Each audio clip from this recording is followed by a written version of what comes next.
Viewers আসসালামু আলাইকুম, সবাইকে আমার চ্যানেলের পক্ষ থেকে স্বাগত জানাচ্ছি।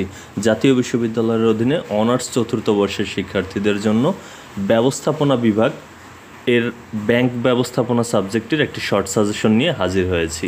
এই সাজেশনটি আমি মূলত কালেক্ট করেছি ব্যতিক্রম পাবলিকেশনস থেকে। তারা যে বিষয়টি সাজেস্ট করেছে যে ক বিভাগের জন্য গুরুত্বপূর্ণ প্রশ্ন হচ্ছে 2015, 2017, 2019 এবং 2021 সালের কুইজ প্রশ্নগুলো পড়লেই হবে। আর তাছাড়া খ বিভাগের জন্য তারা 15টি প্রশ্ন দিয়েছে গুরুত্বপূর্ণ। আপনারা স্ক্রিনে দেখতে পাচ্ছেন, এখান থেকে স্ক্রিনশট দিয়ে রাখতে পারেন।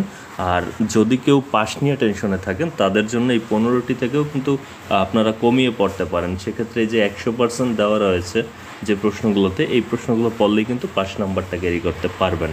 আর তাছাড়া গ বিভাগের জন্য তারা প্রশ্ন দিয়েছে সর্বমোট 20টি। আপনারা দেখতে পাচ্ছেন যে টোটাল 20টা প্রশ্ন এখানে দেওয়া রয়েছে খ বিভাগের জন্য। আপনারা স্ক্রিনশট দিয়ে রাখতে পারেন খ বিভাগের প্রশ্নগুলো। তবে যদি পাশের টেনশনে থাকেন সেক্ষেত্রে আবারও পরামর্শ, এই যে 100% দেওয়া প্রশ্নগুলো, এই প্রশ্নগুলো শুধুমাত্র অনুশীলন করবেন। তো এই ছিল আসলে সাজেশনটি। আমার চ্যানেলের পরবর্তী ভিডিওগুলো যদি পেতে চান তাহলে চ্যানেলটি সাবস্ক্রাইব করুন, আর এই ভিডিওটি ভালো লাগলে লাইক, কমেন্ট এবং শেয়ার করুন।